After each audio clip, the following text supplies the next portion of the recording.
Olá, bom dia, sejam todos muito bem-vindos a mais uma edição do Jornal Toda Hora. Agora são 9 horas em ponto pelo horário de Brasília e você fica muito bem informado com as notícias dessa manhã.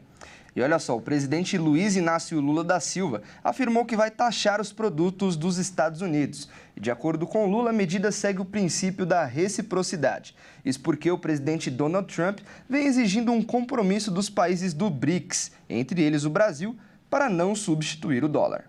O presidente americano Donald Trump cumpriu sua promessa de aplicar tarifas elevadas aos 3 principais parceiros comerciais dos Estados Unidos. Entre eles estão Canadá, China e México. Donald Trump justificou a medida como uma resposta à emergência nacional causada pelo fluxo de fentanil e imigrantes ilegais para o país. 2 dias depois, o presidente americano recuou após os líderes do Canadá, o primeiro-ministro Justin Trudeau e a presidente do México, Claudia Sheinbaum, anunciarem um reforço das fronteiras americanas. Nos últimos dias, o presidente norte-americano vem exigindo um compromisso dos 5 países do BRICS, Brasil, Rússia, Índia, China e África do Sul, de que não substituirão o dólar nem apoiarão qualquer moeda para substituí-lo ou enfrentarão tarifas de 10% em seus produtos. Mas se ele ou qualquer país aumentar a taxação com o Brasil, nós iremos utilizar a reciprocidade,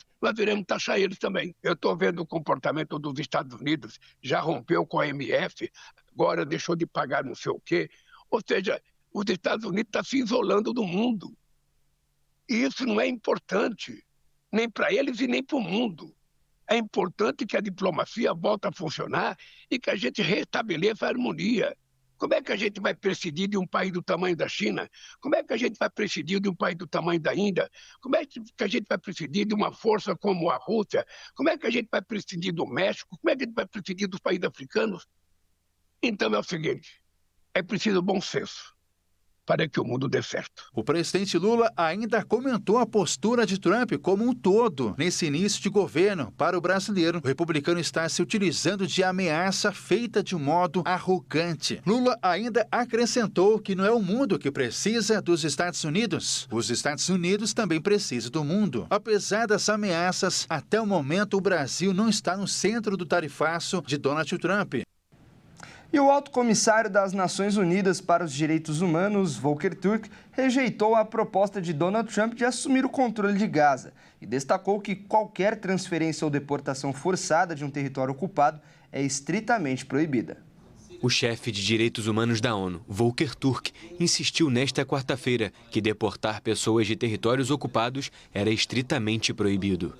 A declaração ocorre após a proposta na véspera do presidente Donald Trump para que os Estados Unidos assumissem Gaza e reassentassem sua população.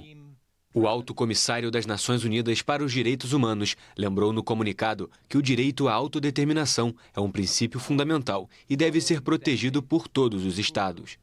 Turk acrescentou que era crucial avançar até a próxima fase do cessar-fogo para libertar todos os reféns e prisioneiros detidos arbitrariamente, colocar fim à guerra e reconstruir Gaza. Para a ONU, esse processo precisa ser realizado com total respeito ao direito internacional humanitário e ao direito internacional dos direitos humanos.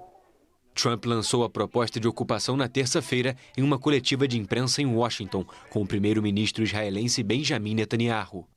Sem informar detalhes ou datas e como seria aplicada, o republicano disse que os Estados Unidos assumiriam o controle da faixa de Gaza.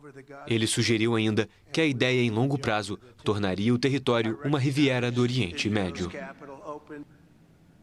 E olha só, o Supremo Tribunal Federal retomou o julgamento da ação que deve regulamentar a ação dos policiais em favelas. Vamos ver.